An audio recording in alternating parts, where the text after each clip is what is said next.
nitrogen applicator, or a UAN applicator, which is urea ammonium nitrate. It's nitrogen in liquid form. You can side dress with either UAN or anhydrous. We've done both. The 32% UAN is so much easier, so much safer, so much quicker. It is more expensive. It may not do as quite a good a job in a dry or drought year, which they are kind of possibly talking about having some drier weather later in the summer. This is actually a 23 knife bar, so it's 60 feet wide, or just under 60 feet. So it's made really to go over corn that's been planted with a 24 row planter. You just drive right on your planter tracks, and then the outside row skips one, and then that outside row has a rate and a half. So you can't really have a 24 row because you have to go in between the corn rows. So you either have to have a 23 or a 25. We planted all of our corn, as you know, with a 16 row. This will work fine with that, other than on the end rows, I'll have to fold it up to 15 knives. And then once I get out in the open, I just change my implement width to just under 60 feet instead of 40. Hopefully I make it back to the shop okay without anything breaking.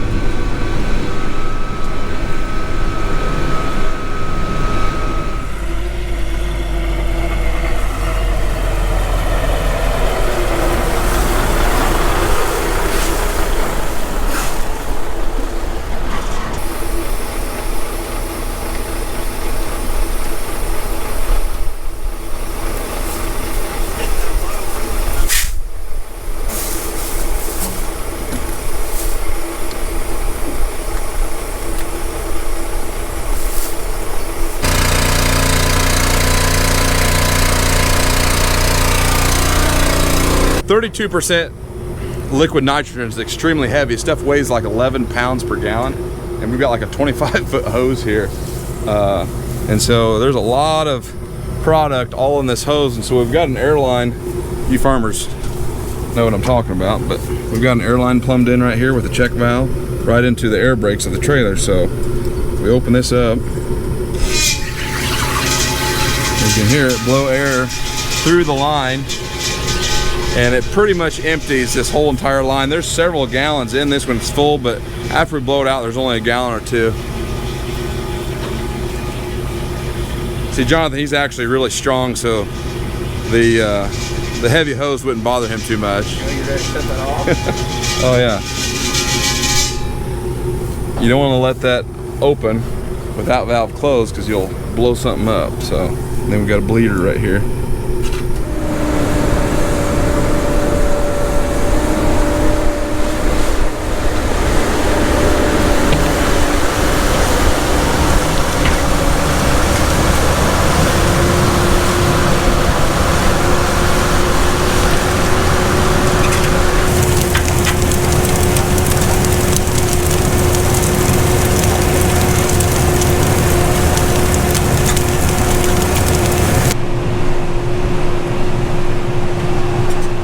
Jonathan went and got another load.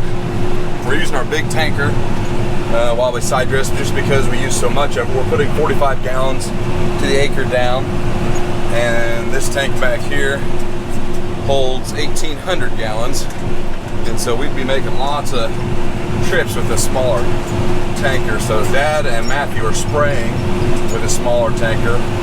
He's having to wait a little bit, but we want to get this side dressing done. This stuff is very sticky, and so unlike water, it's like right here, I just lifted the applicator up and squirted some out on the ground. This will stay moist looking like this for a couple days. It doesn't really dry up, which is good, because that it binds to the soil particles, and that helps feed the corn throughout the season. So it's a little bit the makeup is different than just water. Honestly, don't know what the chemical makeup of it is. That is way beyond my pay grade, but I do know that it feeds corn, and that's a good thing.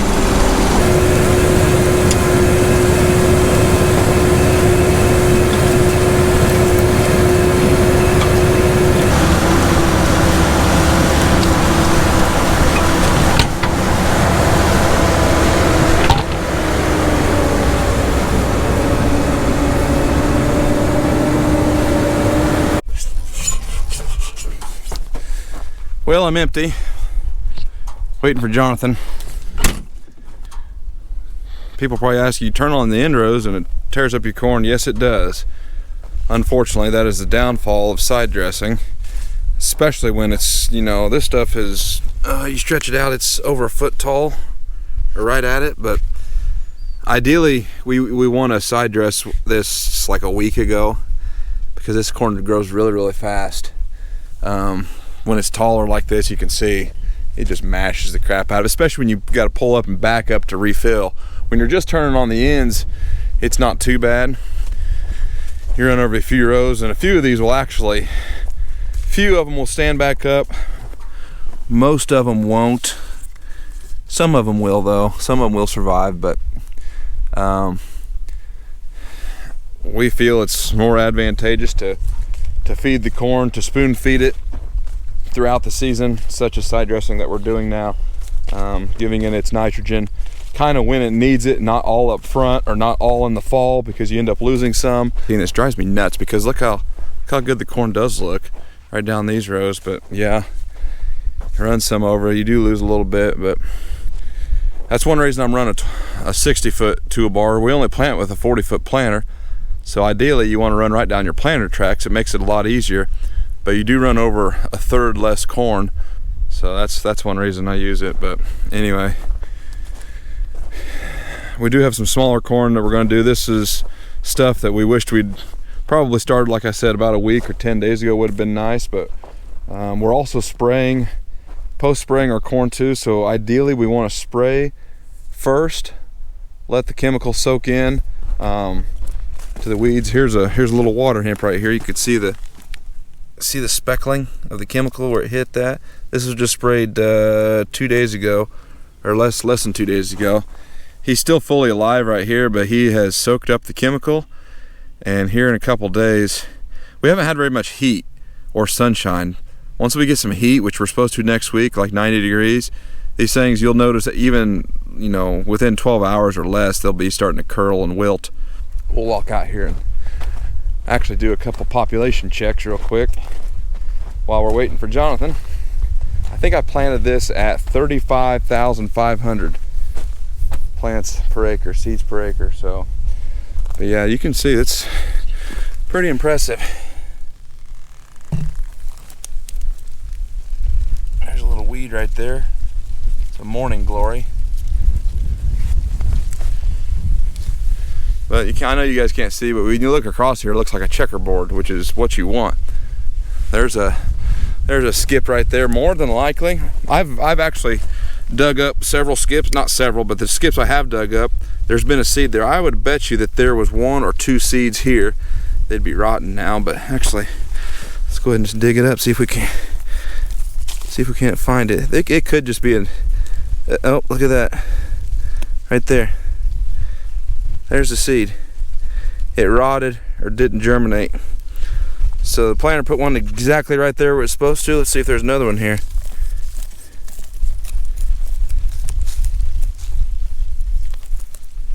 And there's another one.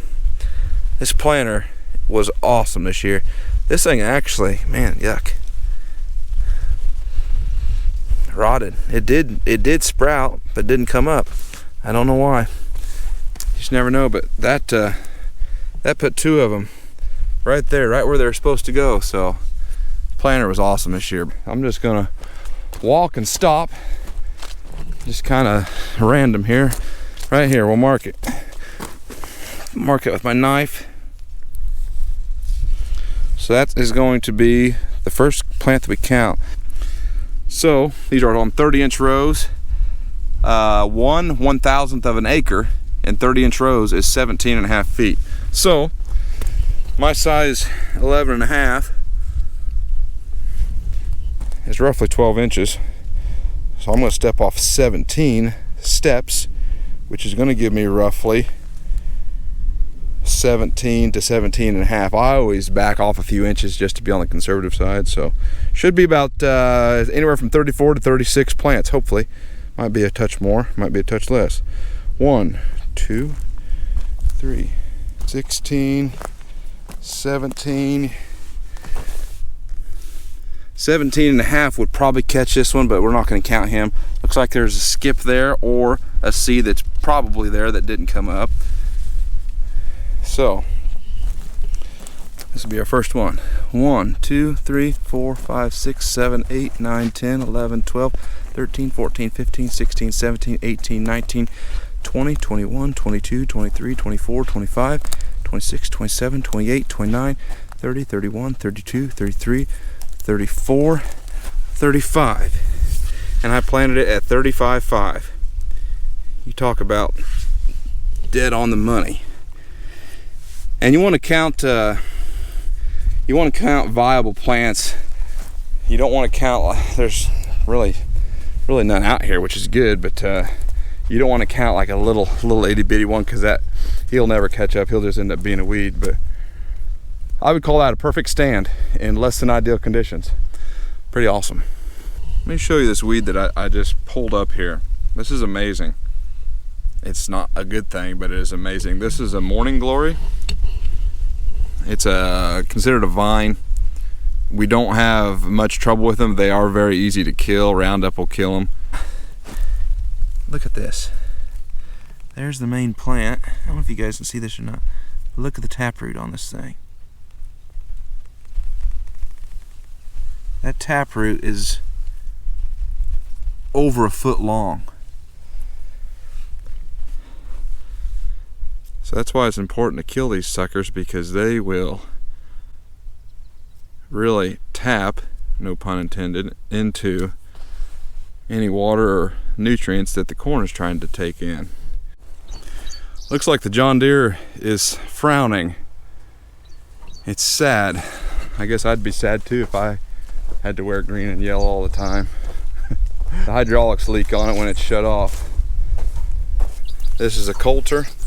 This basically goes through and cuts any residue and kind of gives it a pre-slice, so that this knife right here will go through the ground easier. You can see some grass and weeds through here. It's kind of embarrassing, but hopefully this stuff will die. It's got some speckling on it.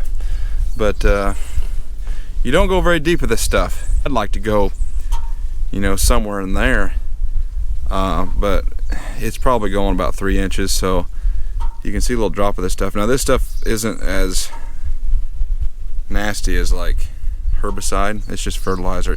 It's extremely sticky and it's extremely corrosive. You leave this thing sit out in the rain overnight, these coulters and these things will be a solid rust the next day.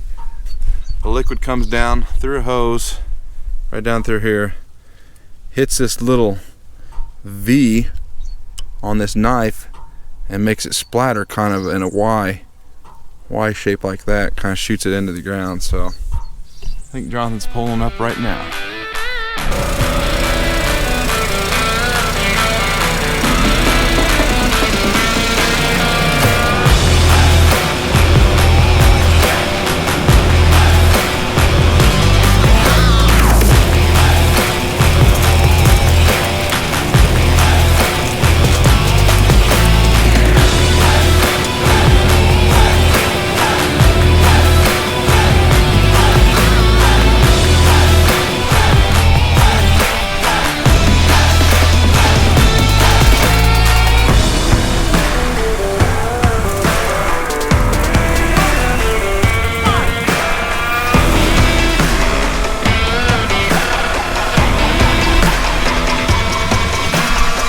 Well, this is why I try to get out periodically and check.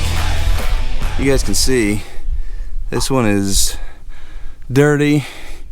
The frame is not soaked, but it's splattered wet, and it's splattered over here on this one. And that's why you got to get out and check this stuff periodically. Unfortunately, I've had some issues with several of these hoses on this applicator, so I had Jonathan walk behind me. Sure enough, you can see this is where it's supposed to go, which it was. It's shooting still some in there, but you can see right through here. So who knows, I just did 40 acres right over there. I didn't notice it when we filled it, so hopefully it just happened not too long ago, but the hose had rubbed a hole in it, so I put a new hose on right here. Stupid stuff like this is frustrating. So go back here and wash my hands. You can see this stuff is nasty and sticky. I don't really have many tools in my toolbox, which you don't want to be using nice tools around this stuff. So these were shiny 3 days ago, and I've used them to change several of these hoses, and I've rinsed them off each time. You can see what that fertilizer just does to them. It just eats the tar out of stuff. So got 120 acres here to do, and then a really small 10-acre patch. Jonathan just went to go get another load. So as long as we don't have any issues, we should get all this done this evening, and then we'll be able to go back to the other side of the river close to home. We've got about another 130 acres over there, and then we'll be done side dressing.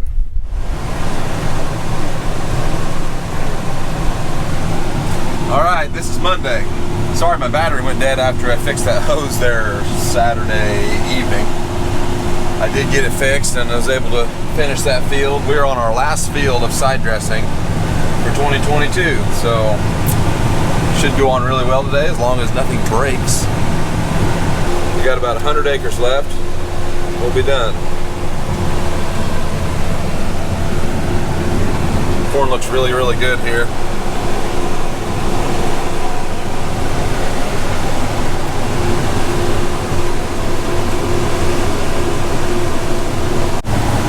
All right, got filled up.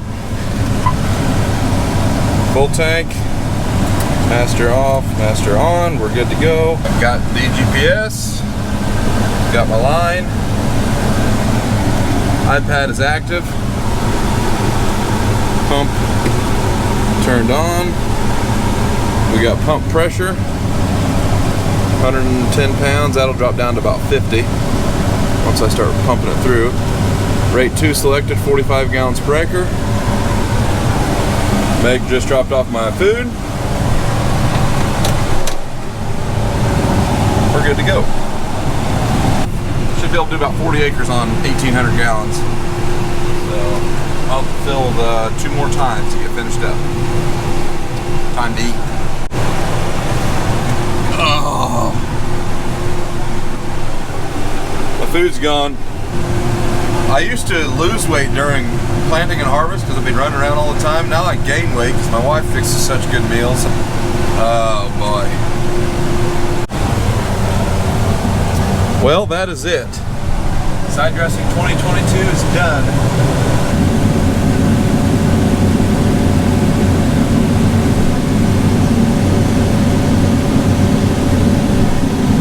I do like how this applicator folds up. The only problem is it's really wide whenever you're going down the road. I think the newer ones, I think this is a 2016 model, the newer ones fold up a little narrower.